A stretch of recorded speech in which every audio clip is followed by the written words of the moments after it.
Les vraies voix Sud Radio, 17h-20h, Philippe David. Les vraies voix spéciales Salon de l'Agriculture et spécial département de l'Aveyron. Il est resté avec nous, Jacques Molière, président de la Chambre d'Agriculture de l'Aveyron. Rebonsoir, toujours en forme après une première heure? Toujours, il n'y a pas de souci. Mais l'Aveyronais est solide, comme disait un certain Pierre Albaladejo.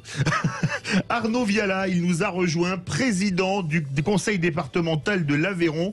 Bonsoir Arnaud Viala. Heureux de vous avoir ici sur Sud Radio. Bon, vous, une seule heure à faire, ça va, il n'y a pas de problème. On va tenir, oui.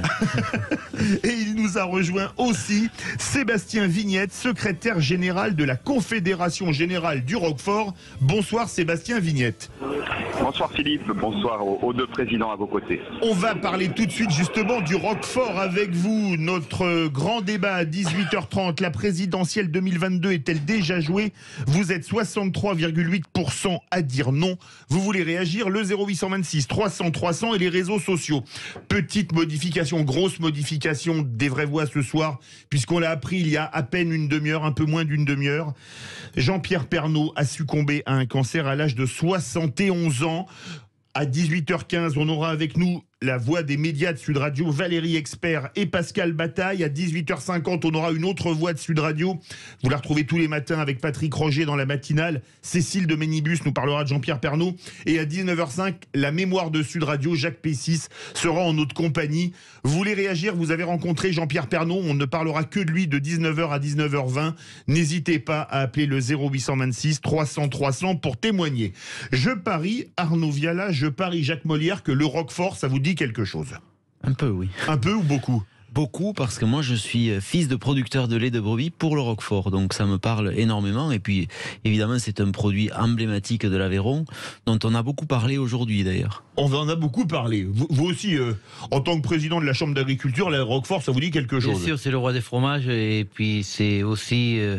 je rappelle que l'Aveyron est le premier département français en termes du nombre des ovins. 1 200 000 brebis vivent en Aveyron. Et c'est pas neutre. Alors justement, vous le connaissez, Sébastien Vignette, il est avec nous. Il participera d'ailleurs au débat à partir de 18h30. Vous êtes secrétaire général de la Confédération Générale du Roquefort. Alors, Sébastien Vignette, pour nos auditeurs qui ne savent pas ce qu'est le Roquefort, déjà, qu'est-ce que le Roquefort ? Le Roquefort, c'est un fromage à pâte persillée, au lait cru, j'insiste, et entier, j'insiste à nouveau, de brebis. C'est un produit finalement ancestral. Alors il y a beaucoup de légendes autour du Roquefort, dont celui du fameux berger parti courtiser et revenu ayant trouvé son cahier avec du pénicillium. Bon, voilà, c'est un fromage qui remonte à l'Antiquité, qui est sorti de l'anonymat à la période médiévale, et c'est surtout un fleuron de notre agriculture, c'est un fleuron de notre gastronomie, et ça participe de cette culture française du bien manger qui est reconnue en France comme à l'international. C'est un fromage emblématique avec un goût typique qui vient justement de ce pénicillium roqueforti qu'on trouve naturellement dans les caves de Roquefort situées dans le village de Roquefort, dans les éboulis de la montagne du Combalou. C'est un fromage qui est produit à partir de lait de brebis dont la collecte a lieu sur 6 départements dans un rayon de 100 km autour du village de Roquefort, une grande partie de l'Aveyron, de la Lozère et du Tarn, une petite partie de l'Hérault, du Gard et de l'Aude, mais c'est aussi un fromage qui n'est affiné qu'à Roquefort, dans les caves que j'évoquais tout à l'heure, et ensuite la maturation, le conditionnement, tout ça, ça a lieu aussi au village de Roquefort. C'est donc ce qu'on appelle une AOP, c'est la plus ancienne appellation d'origine protégée.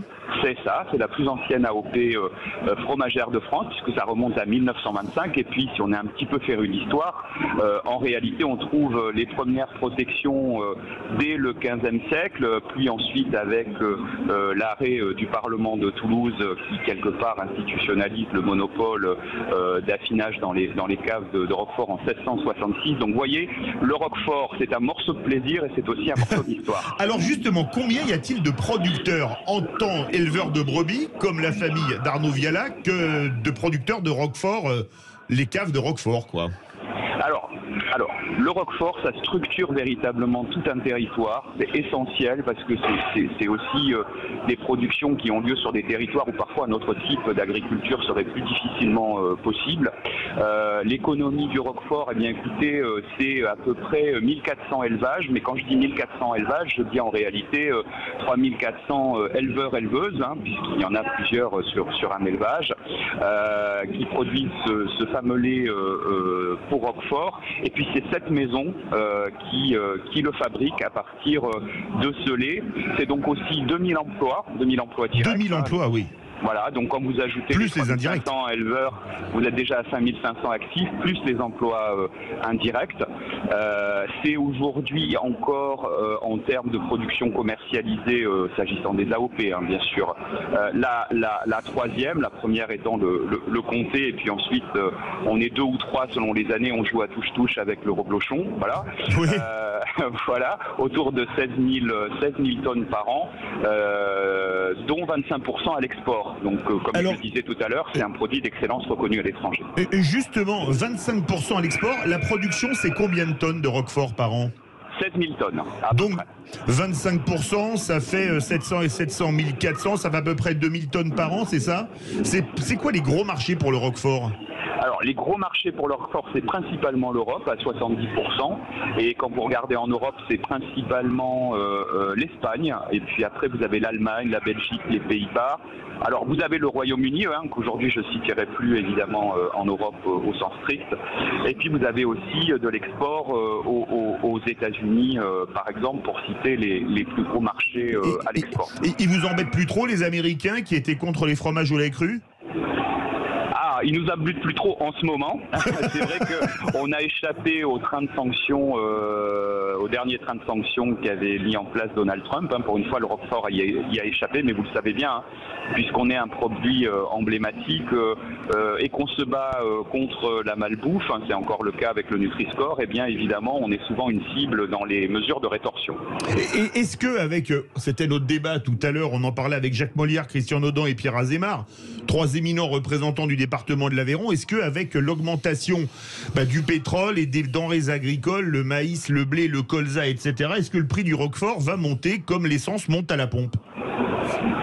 C'est un petit peu différent pour une AOP, a fortiori comme le Roquefort, puisque on a un principe dans nos cahiers des charges d'autonomie alimentaire, donc l'essentiel vient de l'exploitation. Les achats extérieurs sont limités. Après, évidemment que de manière indirecte, à un moment donné, il y aura forcément un impact du fait du coût de l'augmentation, par exemple, du coût de l'énergie ou de matières premières. C'est possible, mais ce sera plus limité pour les producteurs de Roquefort. Mais de toute façon, la situation internationale étant ce qu'elle est, on doit tous composer avec. Merci beaucoup Sébastien Vignette, secrétaire général de la Confédération Générale du Roquefort. On va vous retrouver pour débattre sur notre grand débat. La présidentielle 2022 est-elle déjà jouée?